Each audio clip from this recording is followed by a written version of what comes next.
তোমাদের SMFW যেই already কিন্তু কোয়েশ্চেন পেপার লিক হয়ে গেছে, দেখো এইখানে কিন্তু কোয়েশ্চেন পেপারটা আছে। এবার বলি এই কোয়েশ্চেন পেপারটা কোথা থেকে এসছে। দেখো এটা কিন্তু একটা সম্পূর্ণ ফেক একটা কোয়েশ্চেন পেপার, এটা টেলিগ্রাম গ্রুপে আছে।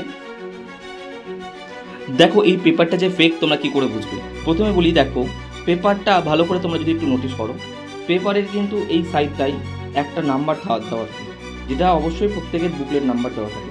এখানে কিন্তু কোনো নাম্বার দেওয়া নেই, অর্থাৎ নাম্বার মিসিং, ঠিক আছে। এছাড়াও প্রত্যেকটা পেপারের কিন্তু একটা সেট হয়, দেখবে তোমরা যখন তোমরা এক্সাম দিতে যাবে দেখবে উপরে A বা B এরকম সেট দেওয়া থাকে, তো এখানে কিন্তু কোনো সেট দেওয়া নেই। তো সম্পূর্ণরূপে এটা কিন্তু একটা ফেক পেপার।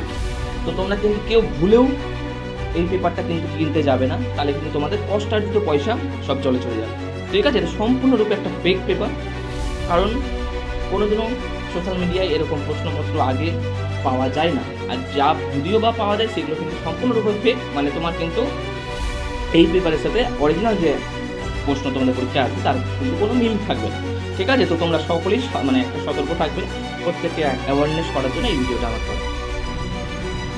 এবং ভালো করে দেখো এখানে একটা গ্রুপ আছে NM/JNM 2024 পেপার লিক। এই গ্রুপটাই কেউ ভুলেও কিন্তু, এই গ্রুপে এখন সোশ্যাল মিডিয়ায় খুবই ভাইরাল, গ্রুপে ভুলেও কিন্তু প্রশ্ন কিনবে না। এরা কি বলছে, এরা বলছে তুমি 2500 টাকা দাও, তার বিনিময়ে তোমাকে আমি অরিজিনাল প্রশ্নপত্র দিয়ে দেবো। এটা কিন্তু কখনো হতে পারে না, কারণ পরীক্ষার আগে এভাবে সোশ্যাল মিডিয়ায় কিন্তু প্রশ্নপত্র পাওয়া যায় না, এটা সম্পূর্ণরূপে একটা ফেক, ঠিক আছে। যারা স্ক্যামার তারা কিন্তু তোমাদের কষ্টার্জিত পয়সাটা কিন্তু তারা লুটে নিতে চাইছে। তো সবাই এই গ্রুপটা থেকে কিন্তু সাবধানে থাকবে, সতর্ক থাকবে, এবং এই ভিডিওটা যত পারবে ঝড়ের গতিবেগে শেয়ার করে যাতে তোমার বন্ধুরাও কিন্তু বা তোমার ফ্রেন্ডস ভাই বোন যারা এক্সামটা দেবে তারা কিন্তু অ্যাওয়ার্ড থাকে। Thank you.